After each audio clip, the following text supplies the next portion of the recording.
Hello my beautiful world, welcome back to Havisha vlogs. అందరూ ఎలా ఉన్నారు? నేనైతే చాలా బాగున్నా. ముందుగా అందరికీ సద్దుల బతుకమ్మ శుభాకాంక్షలు. మీరందరూ సద్దుల బతుకమ్మ చాలా బాగా చేసుకున్నారని అనుకుంటున్నా. మేము ఎలా చేసుకున్నాము అనేది ఈ వీడియోలో మీకు చూపిస్తాను. నాతో పాటు వచ్చేయండి.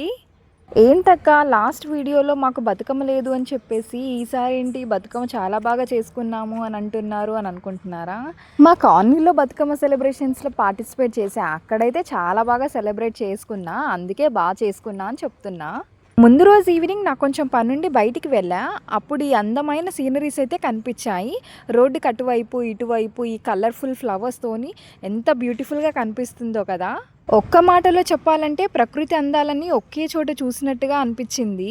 వచ్చేసి మా పిన్ని వాళ్ళ ఇంట్లో మా పిన్ని అయితే బతుకమ్మ చేస్తుంది. వాళ్ళ డిపార్ట్మెంట్ తరపున బతుకమ్మ సెలబ్రేషన్స్ ఉన్నాయంట. నన్ను కూడా పిలిచింది, రా చేద్దాము అనేసి. నేను వెళ్ళి మంచిగా బతుకమ్మ అయితే చేశాను. ఆ తర్వాత ఈవినింగ్ ఇంటికి వచ్చేసి చక్కగా రెడీ అయిపోయి మా కాలనీలో బతుకమ్మ సెలబ్రేషన్స్కి అయితే వెళ్ళాము. ఆ కాలనీలో వినాయక చవితి కానీ బతుకమ్మ సెలబ్రేషన్స్ కానీ చాలా మంచిగా చేసుకుంటాము. అందరూ చక్కగా రెడీ అయిపోయి వాళ్ళ బతుకమ్మల్ని తీసుకొని ఒక ప్లేస్కి అయితే వచ్చేసాం. ముందు బతుకమ్మలన్నింటినీ మంచిగా పెట్టుకొని ఆ తర్వాతకి గౌరమ్మకు పూజ చేసుకొని పాటలతోనైతే ఎంజాయ్ చేశాము. నేను ఎప్పుడు బతుకమ్మ చేసుకోకపోయినప్పటికీ కూడా నాకు ఈ బతుకమ్మ సెలబ్రేషన్స్లో పార్టిసిపేట్ చేసి తెలుసుకొని ఎంజాయ్ చేయడం అంటే చాలా ఇష్టం. అందుకే లాస్ట్ ఇయర్ కూడా చేసుకున్నారు కాలనీలో, అప్పుడు వెళ్ళాను. ఇప్పుడు కూడా మంచిగా పార్టిసిపేట్ చేశా.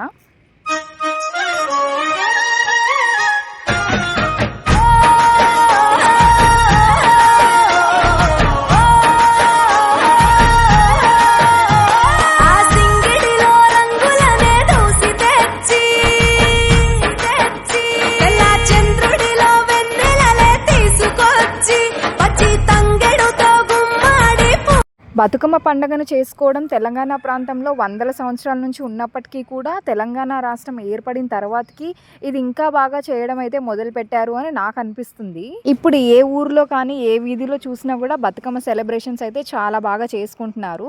యాక్చువల్లీ ఎవరైనా చేసుకోవచ్చు, ఒక పాజిటివ్ ఇంటెన్షన్ ఉన్నప్పుడు చేసుకోవడంలో తప్పే లేదు.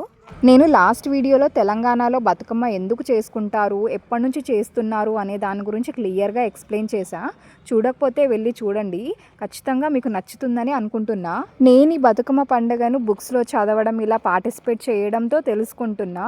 చిట్టి తల్లి కళ కాకుండా చిన్నప్పటి నుంచే ఈ కల్చర్స్ అన్నిటినీ కూడా ఇంకల్కేట్ చేస్తే తనకు చిన్నప్పటి నుంచే అలవాటు అవుతుంది అని అనిపిస్తుంది. అందుకే మోస్ట్లీ ఏ ఈవెంట్ ఉన్నా కూడా తను పార్టిసిపేట్ చేసేలాగా నేనే ఎంకరేజ్ చేస్తూ ఉంటా. అంటే ఇక్కడ హిందూస్ చేసుకునే ఫెస్టివల్స్ మాత్రమే కాదండి, ముస్లిమ్స్ చేసుకునే పండుగలు కానీ క్రిస్టియన్స్ చేసుకునే ఫెస్టివల్స్ కూడా మనం ముందు నుంచి చిన్నపిల్లలకి చెప్తూ ఉంటే వాళ్ళలో ఫ్యూచర్లో బ్రదర్హుడ్ ఫీలింగ్స్ ఎక్కువ వస్తాయి. కమ్యూనిటీ బ్యారియర్స్ లేకుండా వాళ్ళు చిన్నప్పటి నుంచే పెరుగుతారు అనేసి నా ఫీలింగ్.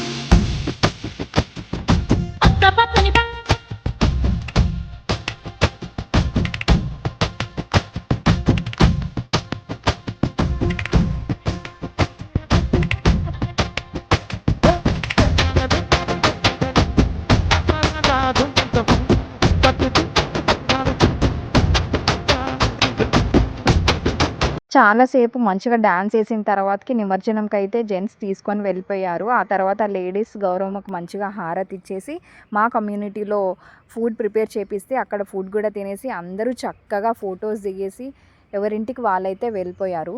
మా కాలనీలో బతుకమ్మ సెలబ్రేషన్స్ అయితే ఇలా జరిగాయి. మీ ఊర్లో మీరు ఎలా చేసుకున్నారో నాకు కామెంట్ సెక్షన్లో చెప్పండి. నా వీడియోస్ కనుక మీకు నచ్చినట్టయితే ప్లీజ్ సబ్స్క్రైబ్ చేసుకోవడం మాత్రం మర్చిపోవద్దు. Thank you for watching. Bye bye.